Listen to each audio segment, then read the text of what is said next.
গতিকে আমি সকলো আকৌ আমি আধা ঘণ্টা সময় আপোনালোকৰ মাজত ভাগৱতৰ কথা ৰাখিম। আপোনালোকে আমাক পুনৰ আধা ঘণ্টা সময় অকণমান যদি দিয়ে নিশ্চয় আমাৰো ভাল লাগিব, নিশ্চয় ভাল লাগিব। কিন্তু এইটো নহয় যে মানুহ থাকিলেহে কথা কম, মানুহ নাথাকিলে কথা নকম। মানুহ নাথাকিলেতো ক'বই নোৱাৰি, নহয়নে বাৰু? ক'ব লাগিব। কি ক'বলৈ বিচাৰিছোঁ জানেনে? জনক ৰজাই প্ৰতি বছৰে এখন ধৰ্মসভা পাতে। তেওঁ বিভিন্ন পণ্ডিতসকলক মাতি আনে, ঈশ্বৰৰ কথা তেওঁলোকৰ মুখেৰে শুনে। এইবাৰ ভাবিলে তেওঁ অষ্টবক্ৰ নামৰ এজন মহাপণ্ডিত আছে, তেওঁ পদ্মমুখৰ দ্বাৰা ঈশ্বৰৰ কথা শুনিব। আৰু সেই অনুপাতে অষ্টবক্ৰ আহিলে। অষ্টবক্ৰ মানে 8টা ভাঁজ, 8টা ভাঁজ থকা। আইসকলে কথাটো ধ্যান দি শুনিব, যুৱক যুৱতীসকলে কথাটো ধ্যান দি শুনিব। আমাৰ জগতত অষ্টবক্ৰ নামে এজন মহাবৈষ্ণৱ আছে, তেওঁ থিয় হৈ থাকিব নোৱাৰে।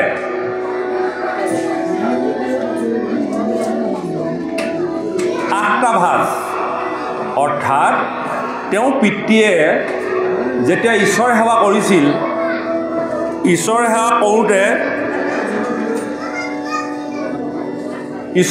কৰোঁতে 8বাৰ মন্ত্ৰ উচ্চাৰণ কৰিব লগা হৈছিল। আৰু তেওঁ ভাৰ্যাৰ গৰ্ভত সেই সন্তানটো আছিল। সেই 8বাৰ মন্ত্ৰ উচ্চাৰণ কৰোঁতে 8বাৰ মন্ত্ৰ ভুল হৈছিল। আৰু ভুল হোৱাৰ লগে লগে প্ৰত্যেকবাৰতে আইগৰাকী গৰ্ভত থকা সন্তানটি 8টা ভাঁজ হ'ল। গৰ্ভত থকা সতী সন্তানক সুন্দৰভাৱে জন্ম দিবলৈ হ'লে বিশেষকৈ মাতৃসকলে এই কথাটো লক্ষ্য কৰিব লাগিব। জগতত তেনেকুৱা বহু উদাহৰণ আছে যে যিগৰাকী আয়ে গৰ্ভত থকা সন্তানটি সুন্দৰভাৱে যদি ল'ব নাজানে, তেন্তে সেই সন্তানটোৰ পৰা বিচৰা মতে ফল আশা কৰিব পৰা নাযাব। তাৰ ফলস্বৰূপে অষ্টবক্ৰ প্ৰমাণ। গতিকে জনক ৰজাই সেই অষ্টবক্ৰক মাতিলে। তেওঁ মহাপণ্ডিত, যিহেতুকে পিতৃ এজন ধৰ্মগুৰু আছিল। মন্ত্ৰ উচ্চাৰণ কৰোঁতেহে সেইটো গণ্ডগোল লাগিল, কিন্তু ভাৱ ভক্তি ভাল আছিল। গতিকে অষ্টবক্ৰ এজন ধৰ্মপৰায়ণ লোক হ'ল। আৰু এইবাৰ জনক ৰজাই প্ৰত্যেক বছৰৰ দৰে অষ্টবক্ৰক আমন্ত্ৰণ জনালে তেওঁ ধৰ্মসভালৈ। আৰু এটা বিষয় বাছি দিলে যে মায়াৰ সম্পৰ্কত তেওঁ কথা ক'ব। আৰু অষ্টবক্ৰেও মায়াৰ সম্পৰ্কত আহি কথা ক'বলৈ এনেকৈ ধৰ্মসভাত বহিলে। কিন্তু তেওঁ এখন আসনত বহি থাকিব নোৱাৰে। নিশ্চয় ক'ৰবাত খুঁটি এটা বা খুঁটা এটা বা কিবা এটা তেওঁ সুবিধা কৰি দিব লাগিব আউজি থাকিবৰ কাৰণে। গতিকে ৰাজসভাৰ মাজত এটা বাঁহৰ খুঁটা পুতি দিলে, তাতে তেওঁ আউজি থাকে। নিৰ্দিষ্ট সময়ত ধৰ্মসভা আৰম্ভ হ'ল। আৰু লগে লগে তেখেতক অনুৰোধ জনালে যে সেই মহামান্য সাধু, আপোনাক দিয়া দায়িত্ব আপুনি গ্ৰহণ কৰিব লাগে আৰু আমাক আপুনি ঈশ্বৰৰ কথা শুনাব লাগে। এইবাৰ সেই অষ্টবক্ৰই কৈছে যে সেই সাধুসকল, সেই সন্তসকল, যে আপোনাসৱক মই এতিয়া ঈশ্বৰৰ কথা ক'ব নোৱাৰোঁ। বোলে কিয়? বোলে মোক এই খুঁটাটোৱে ধৰি আছে। খুঁটাটোৱে ধৰি থকাৰ কাৰণে মই ঈশ্বৰৰ কথা ক'ব নোৱাৰোঁ। সমস্ত সাধুসকলে দেখিছে ক'তা, তেওঁতো খুঁটাটো ধৰি থকা নাই, তেওঁ খুঁটাটোৰ আউজিহে আছে। তেওঁতো এইটো বোকাত মিছা কথা কৈছে। বাৰে প্ৰতি অনুৰোধ কৰিছে, বাৰে প্ৰতি তেওঁ তেনেকৈ কৈছে। আৰু এটা সময়ত সমস্তজনে ভাবিলে যে জনক মহাৰাজাই ক'ৰনো এইটো অলবদ্ধতা আনিলে। তেওঁ খুঁটাটোত আউজি আছে, তেওঁ কয় খুঁটাটোৱে মোক ধৰি আছে। আৰু লাহে লাহে এজনকৈ ভোজ ভাত খাই গুচি গ'ল। কিন্তু জনক ৰজা মহাধাৰ্মিক, তেওঁ সম্পূৰ্ণ দৃশ্যত দেখি আছে যে কি হৈছে, আজি গুৰুজনে কৃষ্ণ কথা ক'বলৈ কিয় ইচ্ছা প্ৰকাশ কৰা নাই, মই ক'ৰবাত দুখ লগালোঁ নেকি? সমস্ত লোক গুচি যোৱাৰ পাছত জনক ৰজাই অষ্টাংগভাৱে থাকি অষ্টবক্ৰ গুৰুজনক সুধিলে, হে গুৰুদেৱ, মই কি অপৰাধ কৰিলোঁ যে আপুনি আজি কৃষ্ণ কথা ক'বলৈ ইচ্ছা প্ৰকাশ নকৰিলে? যিহেতুকে আপুনি সূতাটোত আউজি আছে আৰু আপুনি কৈ আছে যে সূতাটোৱে মোক ধৰি আছে। তেতিয়া অষ্টবক্ৰই ক'লে যে সকলো লোক গুচি গ'ল, তুমিনো কিয় ৰৈ আছা, তুমিওতো যাব লাগিছিল। বোলে নহয় গুৰুদেৱ, মই বুজি পাইছোঁ, মই আপোনাক জানো, নিশ্চয় ক'ৰবাত নহয় ক'ৰবাত কিবা এটা গণ্ডগোল হৈছে। তেতিয়া অষ্টবক্ৰই কৈছে যে হ'ব, এই যে তুমি বছৰে বছৰে ধৰ্মসভাখন পাতা, এওঁলোকে কেৱল ভোজ ভাত খাবলৈ আহে, ঈশ্বৰৰ কথা শুনিবলৈ নাহে, নহয়নে বাৰু বাপ? গতিকে মোক সেই মানুহখিনি দৰকাৰ নাই, তুমি আছাতো, হ'ব তুমি এতিয়া বহা, মই তোমাক ঈশ্বৰৰ কথা ক'ম। কি ক'ম? তুমি মোক কি দায়িত্ব দিছিলা? মায়াৰ সম্পৰ্কত ক'বলৈ। অৰ্থাৎ মায়া মানে সেইটোৱেই, বস্তুক আৱৰি অবস্তু দেখাই এহিহে মোহৰ মায়া জানানিষ্ট কৰি। তুমি বাহ্যিক দিশত দেখি আছা যে খুঁটাটোত মই আউজি আছোঁ, আৰু মই কৈ আছোঁ যে খুঁটাটোৱে মোক ধৰি আছে। এই দৃশ্যমান জগতখনত আমি যিমানবিলাক বস্তু দেখিছোঁ, যিখিনি সঁচা বুলি ভাবি আছোঁ, এইখিনি প্ৰকৃতাৰ্থত মিছা। মিছাক সঁচা কৰি দেখুওৱা, সঁচাক মিছা কৰি দেখুওৱাটোৱে হ'ল মায়াৰ কাম। তুমিতো মোৰ মায়াৰ ওপৰতহে কথা ক'বলৈ কৈছিলা, আৰু মই আৰম্ভ কৰিছোঁ, আৰু আৰম্ভ কৰি কথা শেষ নহ'লেই, বুজিবলৈ ধৈৰ্য নহ'লেই, সকলো লোক গ'ল। গতিকে তুমি যেতিয়া আছা, গতিকে শ্ৰোতা মাত্ৰ এজনেই লাগে, যিজনে প্ৰকৃতভাৱে ঈশ্বৰৰ কথা শুনিবলৈ আগ্ৰহী। নে বাপ? এতিয়া বহু লোক প্ৰসাদ খালে গ'ল নাই, খালি যিসকল বহি আছে এয়াই হ'ল পৰম পবিত্ৰ লোক, আৰু তেখেতলোকে ঈশ্বৰৰ কথা শুনিলেই যথেষ্ট হ'ব। গতিকে আপোনাসক সকলোকে আমি প্ৰাৰ্থনা জনাইছোঁ, মাত্ৰ আধা ঘণ্টা সময় আপোনাসকৰ লগত থাকিম, আপোনাসকক দুটামান কথা ক'ম মাত্ৰ, ইয়াকে কৈ আজি আপোনাসকৰ মাজৰ পৰা যাম। গতিকে কৈছিলে যে এই 5টা ঋণৰ পৰা মুক্ত হ'বৰ কাৰণে 5টা যজ্ঞ কৰিব লাগিব। কিন্তু 5টা যজ্ঞ নকৰি কি কৰিবলৈ কৈছে? নকৰি আৰু ইটো নুহিহিতো নৰ, তাৰ ঋণ ভোজা হৈবে গৈলা সমস্ত। সেইজনৰ কোনো কৰ্ম কৰাৰ প্ৰয়োজন নাই, যিজনে ঈশ্বৰক ভজিলে, আৰু সেই ঈশ্বৰক ভজা লোকজনৰ সমস্ত ঋণ পৰিশোধ হৈ গুচি যায়।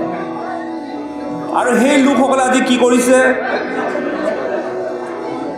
দিনটো তেওঁলোকে কাম বন কৰে, ৰাতি আহি পৰিয়ালৰ লগত কথা বতৰা পাতে, ভাৰ্যাৰ লগত বিষয়ৰ আলাপ কৰে, কৰি পেলাই শুই থাকে, ৰাতিপুৱা আকৌ সূৰ্য উদয় হয়, পুনৰ আকৌ ধন ধান টকা পইচা ঘটি চপাই আনে, সংসাৰৰ কথাবিলাক পৰিয়ালবৰ্গৰ লগত কথা বতৰা পাতে, ৰাতি হ'লে ভাৰ্যাৰ লগত কথোপকথন কৰি সংসাৰ কেনেকৈ আগবঢ়াব পাৰি, সন্তান কেনেকৈ জন্ম দিব পাৰি, এই কথাবিলাক আলোচনা কৰি তেওঁলোকে নিতে তেওঁলোকৰ আয়ুসবিলাক নষ্ট কৰি আছে। এতিয়া বাবাই সমস্ত আমাৰ আয়ুস কিমান? আমাৰ আয়ুস কিমান? পৰীক্ষিতে আয়ুসৰ কথা জানিছিল যে 7 দিনহে আছে তেওঁ পৰমায়ু। আপোনাৰ মোক আয়ুস কিমান দিছে? শাস্ত্ৰত আছে, কিন্তু আপোনাৰ মোৰ আয়ুস এটা ভগৱন্তই বান্ধি দিছে। মই এটা সৰু কাহিনী ক'ম, কাহিনীটোৰ মাজতে আপোনালোকে উত্তৰটো বিচাৰি পাব। এই দেউতাকে সন্তানটিক টকা 100 দিলে, বোলে বোপাই এই পইচাশ লৈ যা, বয়স হৈছে, অকণমান ভাল ভাল ফল, সতেজ সতেজ ফল লৈ আহ। সন্তানটোৱে পিতৃ আজ্ঞা পালন কৰি বজাৰলৈ গ'ল ফল আনিবৰ কাৰণে, পিতৃৰ কাৰণে। গৈ দেখিলে আজিকালি কম, আপোনালোকে দেখিছে নাই নাজানো, আগতে বজাৰবিলাকত বান্দৰ নাচ দেখুৱাই ফুৰে, ৰছী এডালত বান্ধি দিয়ে বান্দৰ এটা নাচি ফুৰে, দেখিছেনে বাৰু বান্দৰ নাচ? অঁ, বৰ ভাল আকৌ বান্দৰ নাচ চাই থাকিব। তো ল'ৰাটো গ'ল, বান্দৰ নাচ দেখুৱাই আছে আৰু বান্দৰ নাচটো দেখুৱাৰ পাছত এই বাতি এটা লৈ ঘূৰি ফুৰে, পইচা বিচাৰে, তেওঁলোকে খাবলৈ লাগে, কিবা লাগে। এই যে 100 টকাটো লৈ গৈছিলে সন্তানটোৱে, বান্দৰ নাচত সন্তুষ্ট হৈ 100 টকাটো দি দিলে আৰু ঘৰলৈ ঘূৰি আহিলে খালী হাতে। দেউতাকে সুধিলে, বোপাই ফল মূল আনিলানে? বোলে দেউতা আনিবলৈ নহ'ল। বোলে পইচাটো ঘূৰাই দিয়া। বোলে পইচাটো নাই, কি কৰিলা? বোলে বান্দৰ নাচ চালোঁ, ভাল লাগিলে দি দিলোঁ। এই কাহিনীটো বা গল্পটোৰ মাজেদি কি বুজাব বিচাৰিছে? অৰ্থাৎ আপোনাৰ মোকো 100 টকা এটা দি পঠাইছে, আমাৰ পৰম পিতা ভগৱন্ত 100 টকা এটা দি পঠাইছে জন্ম হওঁতে, অৰ্থাৎ 100 বছৰ আয়ুস। 100 বছৰ আয়ুস দিছে সংসাৰৰ মায়াৰ বজাৰখনলৈ যোৱা, ভাল ফল সংগ্ৰহ কৰি আনি মোক দিবা। মৃত্যুৰ সময়ত তুমি যিমান ধন টকা পইচা অৰ্জন কৰিলা এইখিনি আনিবা, পৰম বিত্ৰ সম্পত্তি মহাফল লৈ আহিবা। আৰু আপুনি মই কি কৰিলোঁ? সংসাৰলৈ আহি বান্দৰ নাচখন চালোঁ। বান্দৰ নাচ মানে এই যে ককা কায়েকে যে নাতি এটা লৈ যে নচুৱাই ঘূৰি ফুৰে, আলহী আহিলে কথা নাপাতে, নাতিনীটোৰ গুঞ্জক গাওঁতে শেষ। বোলে বাপ কেলৈ আহিলে, কি কথা, ঈশ্বৰৰ কথা এটা পাতিব লাগে বুলি জ্ঞান নাই, অকল সতী সন্তানৰ যশ কীৰ্তন, এবাৰ থিয় ডেঙা কৰি দেখুৱাব, এবাৰ আহা বুলি ক'ব। এই যে বান্দৰ নাচখন চাওঁতেই তেওঁক যে পিতৃয়ে যে প্ৰকৃত সতেজ ফল নিবলৈ কৈছে, এই কথাটো পাহৰি থাকিলে আৰু যাবৰ সময়ত তেওঁ খালী হাতেৰে গৈ ওলাইছেগৈ। এতিয়া সেই পিতৃজনে সতেজ ফল নিবলৈ কৈছিলে, তেওঁ নিব নোৱাৰিলে। পিতৃজনে সেই সন্তানটোক ভাল পাবনে বেয়া পাব? ঠিক তেনেকৈ আমাৰো পিতৃ পৰম পিতা ভগৱন্ত পুৰুষে আমাক 100 টকা এটা দি পঠাইছে, অৰ্থাৎ 100 বছৰ আয়ুস দি পঠাইছে। আৰু এই 100 বছৰত আমি কৰিবলগীয়া বহুত কাম আছে, বহুত ফল সংগ্ৰহ কৰিবলগীয়া আছে। সেই কথাটোকে ইয়াত কৈছে, দিন ভৰিলে ধন কুটুম্বৰ চিন্তা কৰে, নিদ্ৰাস্তি আলাপে ৰাতিও আয়ু সৰে। মিছা বিষয় অকমাত্ৰ কৰে অভিলাষ, যিহেতু নেদেখে নৰে আপোনাৰো নাশ। এই কথাবোৰ চিন্তা কৰোঁতে আমাৰ যে এদিন নাশ হ'ব, এই কথাটো আমি উপলব্ধি কৰিব নোৱাৰোঁ। আপোনাৰবোৰ চেতনাবোৰ কেনেকুৱা হ'ব? আপোনাৰবোৰ চেতনা, মই কথা এটা কওঁ, বেয়া পাব নেকি? আপোনাৰ মোৰ দেই, লগত ময়ো আছোঁ। আপোনাৰবোৰ চেতনাটো ছাগলীৰ চেতনা নিচিনা। কোৱা বাপজনে চিলাপথাৰৰ পৰা আহি আমাৰ চেতনাটো ছাগলীৰ চেতনা বুলি কৈ দিছে। মই উদাহৰণ এটাহে দিছোঁ। ছাগলীৰ চেতনা কেনেকুৱা বাৰু? আপোনালোকে ছাগলী পোহে নোপোহে? ছাগলীৰ চেতনা, এই 5-6টামান ছাগলী যেতিয়া কছাৰীয়ে লৈ যায় কাটিবৰ কাৰণে, 5-6টাটো একেদিনাই নাকাটে, এটাকে কাটে। এই তাহাঁতৰ মাজৰ পৰা এটা ছাগলী বজাৰত কাটিবলৈ লৈ যাব, বাকী 4টা ছাগলী কি দি থৈ যায়? কঁঠাল পাত দি থৈ যায় নাযায়? আৰু বাকী 4টাই কঁঠাল পাত কেনেকৈ খাই থাকে বাৰু? পৰম আনন্দৰে খাই থাকে। তাহাঁতৰ মাজৰ পৰাই যে এটা যে কাটিবলৈ নিলে তাহাঁতি উপলব্ধি কৰিব নোৱাৰে। কালিলৈ যে তাৰে এটা আকৌ পাল পৰিব, এই কথাটো তাহাঁতৰ চেতনা নাই, নহয়নে বাৰু? তেওঁলোকে কঁঠাল পাত খোৱাতে ব্যস্ত। আপোনাৰ মোৰ চেতনা সেই তেনেকুৱা। কোনদিনা আমাক নিব টানি, কিন্তু আমাৰ চেতনা নাই। মাত্ৰ বিষয়খনকে আনন্দৰে ভোগ কৰি যে আমাৰ যে কালিলৈ যে আমাৰ পাল পৰিছে, এই পালটো কোনদিনা পৰিব নজনাৰ কাৰণে আপোনাৰ মোৰ চেতনা ছাগলীৰ চেতনা নিচিনা হোৱাৰ কাৰণে আমি জীৱনত যিমান দুখ কষ্ট পাব লাগে সকলোখিনি পাওঁ। আমাৰ সময় হ'ল আই বাপ, জীৱনটো সফল কৰিব লাগে, সাধনা কৰক। আমি আজি এতিয়ালৈকে 3খন কিতাপ লিখি উলিয়াইছোঁ। এখন আধ্যাত্মিক চেতনাই শ্ৰেষ্ঠ সাধনা, 340 পৃষ্ঠা জোৰা।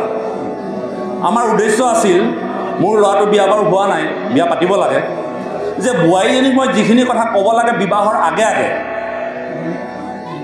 এই যে দেৱহূতিক যে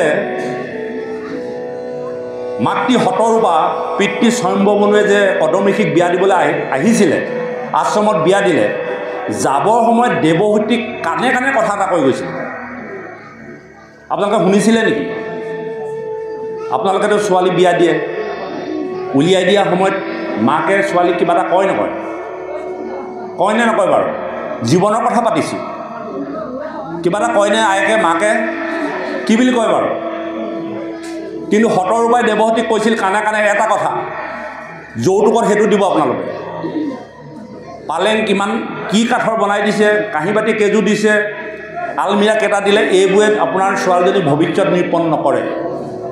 যৌতুকৰ সময়ত আপোনাৰ কন্যাগৰাকীক কাণে কাণে এটা কথা ক'ব, মই শিকাই দিম কথাটো, যিটো হতৰূপাই দেৱহূতিক কৈছিল। যেতিয়া কদমক বিয়া দিলে, তেওঁলোকে আশ্ৰমৰ পৰা গুচি যাব, তেতিয়া মাত্ৰ কাণে কাণে এটা কথা কৈছিল। কি কথা কৈছিল? শুনিব মন গৈছে ন? মই আছিলোঁ তাত, মই শুনিছিলোঁ। কৈছে কাণে কাণে, আইঔ মই যেনেকৈ ঘৰখন পৰিচালনা কৰিছোঁ তয়ো তেনেকৈ কৰিবি। সিমানটো কথা।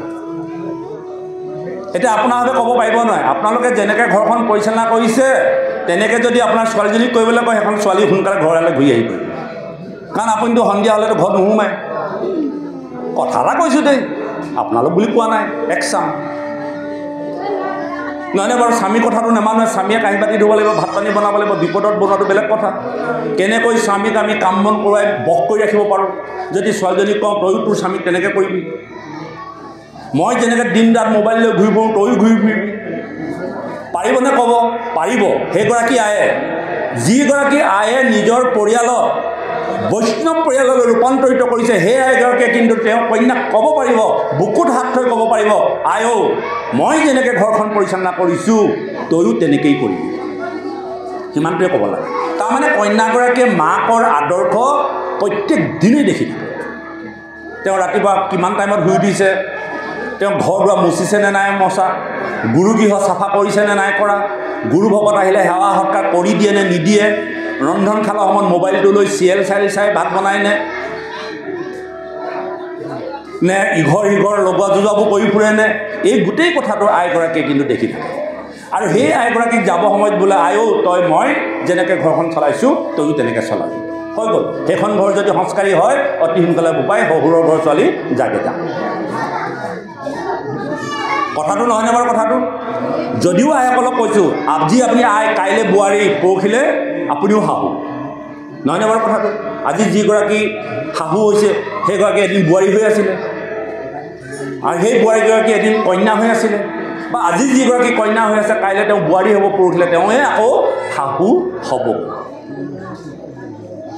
এই কথাটো কিন্তু উপলব্ধি কৰিবই লাগিব।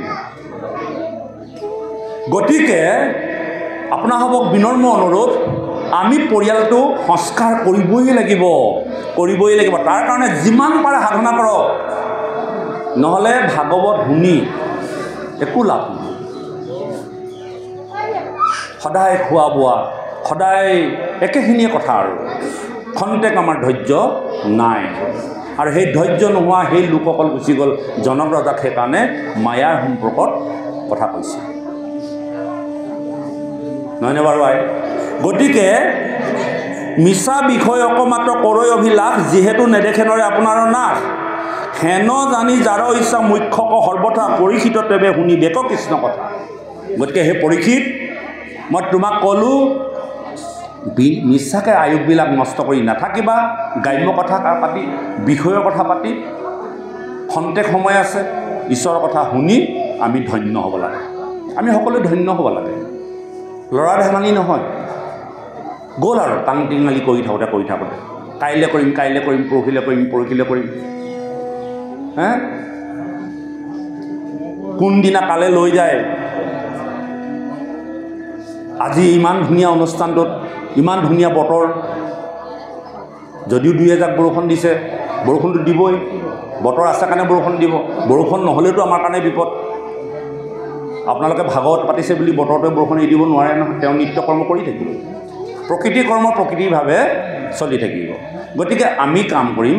আৰু আজি আমাক আপোনাভাৱে আমন্ত্ৰণ কৰি আনিলে, ভাগৱতৰ মাধ্যমেদি যিখিনি কথা আমাৰ উপলব্ধি হৈছে সেইখিনি কথাকে আপোনাসৱৰ মাজত প্ৰকাশ কৰিছোঁ। শতাংশ নোৱাৰিলেও কিঞ্চিত হ'লেও কিন্তু উপকাৰ হ'বই ঘঁহি থাকিলে শিলো হৈ নাযায় অৰ্জুনে ভগৱন্ত পুৰুষক সুধিছিল সখা তুমি যে গীতাত ইমানবিলাক যুগৰ কথা ক'লা কৰ্মযোগ জ্ঞান যোগ ভক্তি যোগ বিষাদ যোগ ক্ষেত্ৰজ্ঞ যোগ নহয়নে বাৰু এই যোগবিলাক ইমানখিনি যোগ কৰি কৰি যদি মানুহ যদি সফল নহওঁতেই যদি আত্মবয়সতে মৰি যায় তেন্তে জীৱন তেওঁতো বৃথা হৈ গ'ল বোলে হে অৰ্জুন যদি কোনো এজন ব্যক্তিয়ে তেওঁৰ নখৰ চুক এটা 100 ভাগ কৰি এভাগ যদি জীৱনৰ সাধনা কৰিছে সেই সাধনাও কেতিয়াও অথলে নাযায় আপোনালোকে যে আজি এই অনুষ্ঠানত বহি আছে এই পুণ্য কৰ্ম এই সাধন কৰ্ম আপোনালোকৰ জীৱনৰ কাৰণে থাকিব এই কৰ্মহে আপুনি কিন্তু মৃত্যুৰ সময়ত লৈ যাব লাগিব পৰম বিত্ত পৰম সম্পত্তি অৰ্জন কৰি আছে আপোনালোকে আজি আপোনালোকৰ ইহকালৰ সম্পত্তি ঘটিছে সেইখিনি আৰ্জন নহয় সেইখিনি কি ধন টকা পইচা গাড়ী বেংক বেলেঞ্চ এইবোৰ কি বোলে ইমানবোৰ আৰ্জন কৰি আছে আকৌ বাপজনে বোলে এইবোৰ আৰ্জন নহয় বুলি কৈছে সেইখিনি উপাৰ্জন উপাৰ্জন বোলে তোমাৰ উপাৰ্জন কিমান তেনে আৰ্জন কি আৰ্জন হ'ল আজি আপোনালোকে আৰ্জন কৰি আছে এই আৰ্জনহে আপোনাৰ মৃত্যুৰ সময়ত আপোনাৰ লগত যাব কেনেকৈ যাব সুন্দৰ কথা এটা আপোনালোকক ক'বলৈ বিচাৰিছোঁ ছান্দোগ্য উপনিষদত এই কথাবিলাক আছে আমি উপনিষদখিনি পঢ়িবলৈ যত্ন কৰিছোঁ ছান্দোগ্য উপনিষদত কি কৈছে আপোনালোকৰ ঘৰত যে সত্য সন্তানবোৰ জন্ম হ'ল এইবিলাক ক'ৰ পৰা আহিল নে আপোনালোকে ভাইজা স্বামীৰ মাজত ক্ৰিয়াৰ জৰিয়তে সন্তানটো জগতলৈ নমাই আনিছে নহয় এই ভগৱন্তই লীলা কৰিবৰ কাৰণে আপোনাৰ মোৰ ঘৰত একোটিকৈ সন্তান জন্ম দিছে কন্যাই হওক বা ল'ৰা সন্তানেই হওক কেনেকৈ আপুনি এই জগতত যিটো ভাৱনা ৰাখি মৃত্যুবৰণ কৰিলে অৰ্থাৎ মৃত্যুৰ সময়লৈকে আপুনি যি ধৰণৰ পুণ্য কাম আৰ্জন কৰিলে বা যিমান ধৰণৰ আপুনি সাধনা কৰিলে সেই সাধনাখিনি আপোনাৰ অৰ্থলৈ নাযায় কেনেকৈ নাযায় নেক্সট জনমত দ্বিতীয় জনমত আপুনি সিমানখিনিৰ পৰাহে আৰম্ভ হ'ব অৰ্থাৎ আপুনি মেট্ৰিক ফেইল কৰিলে দ্বিতীয়বাৰ মেট্ৰিক দিবলৈ গ'লে আপুনি কি এল পি স্কুলৰ পৰা পঢ়িব লাগিব নেকি আপুনি মেট্ৰিকৰ পৰাই আকৌ পৰীক্ষা দিব কথাটো মনত ৰাখক কথাটো ধ্যান দিয়ক যে আমি যিটো সময়ত যিটো ভাৱনা কৰি মৃত্যুবৰণ কৰিম সেই ভাৱনাৰ পাছত আমি আকৌ ইটো জন্মত সেইখিনিৰ পৰাই আৰম্ভ হ'ব এতিয়া যদি আপুনি এই জন্মত ভক্তি সাধনা কৰি এটা বৈষ্ণৱ পৰিয়াল হিচাপে যদি জীৱন নিৰ্বাহ কৰি আছে আপুনি যদি হঠাৎ মৃত্যু হৈ গ'ল আপোনাৰ পিছৰ জন্মত আপুনি ভবাৰ দৰে এখন ঘৰ পাব কেনেকৈ পাব বোলে ক'ত খালী হৈ আছে এখন ঘৰ কাৰণ জীৱটোৰ মৰণ নাই দেহটোহে মৰণ আছে জীৱটোৰ স্থিতি হ'ব লাগিব এই জীৱবিলাক একেবাৰে ক্ষুদ্ৰ মানুহ যেতিয়া মৃত্যু হয় তেওঁলোকে দেহ নাথাকে দেহহীন কাৰণ দেহটোতো আমি জ্বলাই পেলালোঁ কোনো লোকে পুতি পেলালে এই জীৱটো ইমান ক্ষুদ্ৰ হৈ যায় সি আকাশত বিচৰণ কৰি থাকে তাক কেনেকৈ বিচৰণ কৰি থাকে তাৰ গতি কিমান তাৰ বেগ অৰ্থাৎ স্পীড কিমান ছান্দোগ্য উপনিষদত এইবিলাক কথা উল্লেখ কৰিছে আমি নাজানিছিলোঁ আগত এতিয়া অলপতে জানিছোঁ মই স্পীডটোৰ কথা কৈছোঁ আপোনাৰ ঘৰত কোনোবা এটা ফলত যদি কিবা এটা ভাইৰাছ লাগে বীজাণু লাগে সেই বীজাণু যদি আপুনি ফু মাৰি দিয়ে সেই বীজাণুটো 1 ছেকেণ্ডত 40 কিলোমিটাৰ গতি কৰে ইমান শক্তিশালী চাইনাত কিবা এটা হোৱাৰ লগে লগে ইয়াত পাবলৈ বেছি সময় নালাগে এই যে আমাৰ এতিয়া কৰোণা হৈ গ'ল নহয় এইবোৰ বীজাণু জীৱাশ্ম ঠিক তেনেকৈ সেই বীজাণুতকৈ গতিবেগ কাৰ বেছি পোহৰে 1 ছেকেণ্ডত 3 লাখতকৈ বেছিকৈ গতি কৰিব পাৰে এক সময় 1 ছেকেণ্ডটো জানেনে সেইটো 1 ছেকেণ্ড এটা টিলিকিৰ সমান এনেকৈ ঘড়ীটো গৈ থাকেনে কিটিক কিটিক কিটিক কিটিক মই টিলিকিটো মাৰোঁতে যিমান সময় লাগিলে সেইটো 1 ছেকেণ্ড এই 1 ছেকেণ্ডত পোহৰে গতি কৰে 3 লাখতকৈও ওপৰ গতিবেগটো তাতোতকৈ গতিবেগ কাৰ আপোনাৰ মোৰ মনত যি মন নামৰ ইন্দ্ৰিয়টো আছে মন তাতোতকৈ গতিবেগ আপুনি ভাবি দিয়কচোন আমেৰিকা পালোগৈ কথাটো কৈ শেষ নহয় মনটো মোৰ আমেৰিকা ছবিখন আহি গ'ল আমেৰিকা জাপান ইংলেণ্ড ছুইজাৰলেণ্ড যি ভাবে সকলো কথা মনৰ দ্বাৰা মই এতিয়া কিমানখন দেশ ঘূৰি আহিম হয়তো কথা কৈ শেষেই নহ'ল মন আৰু মনতকৈ গতিবেগ কি এই যে ভগৱন্তই যে গৰুড পক্ষী লৈ ফুৰে এই গৰুড পক্ষী মনতকৈ গতিবেগ সেইকাৰণে ভগৱন্তক পোৱাৰ লগে লগে আহি গ'ল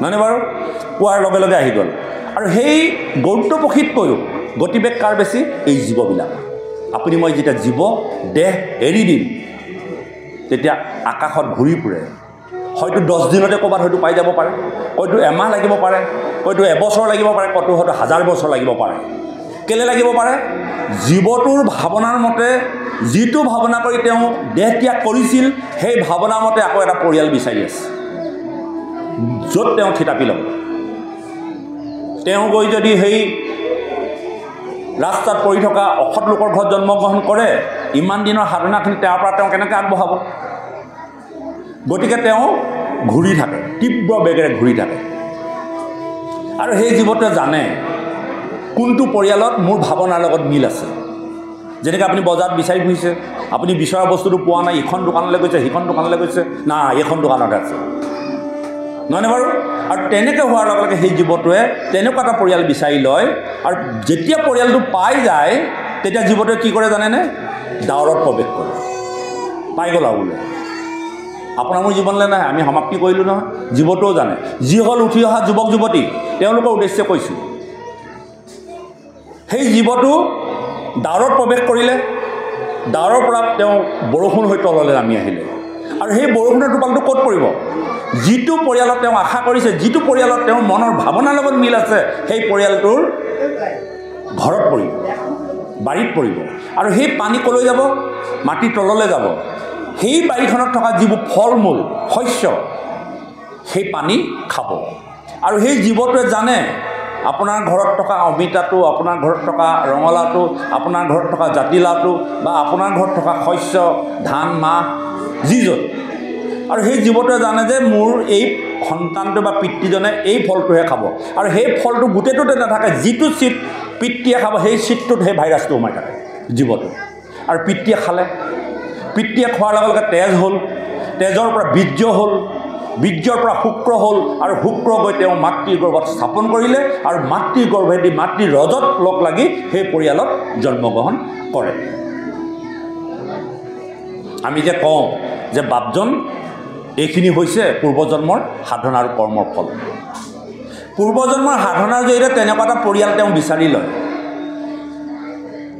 আৰু বিচাৰি সেই যে তেওঁ এৰি থৈছিলে যিমানলৈকে তেওঁ সাধনা কৰি থৈছিলে সিমানখিনি বা সেই পৰিয়ালত আকৌ আৰম্ভ হৈ গুচি যাব চাবচোন পৰিয়ালবিলাকত সতী সন্তানৰ ভাৱ ভংগীবোৰ একে কিয় হয় সেই পৰিয়ালটোত তেনেকুৱা ভাৱ ভাৱনাৰ লগত মিলি থাকে এতিয়া মই কি ক'বলৈ গ'লোঁ আপোনালোকক যে আপোনালোকে যে অথলে নাযায় এই সময়কণ আপোনালোকে যিমানখিনি আজি কষ্ট সাধনা কৰিলে সিমানকণ ফল ৰৈ গ'ল নেক্সট জন্মত যদি আজি গৈ ৰাতি যদি আপোনালোকে কোনোবা এজন পৰগামী হয় কালিলৈ সেই জীৱটোৱে আপোনালোকে আজিৰ নিচিনা অনুষ্ঠানত থকা বা যোৱা বা অহাতহে পৰিব গতিকে আপোনালোকে অথলে নপঠিয়াব মই সফল কৰিব বিচাৰিছোঁ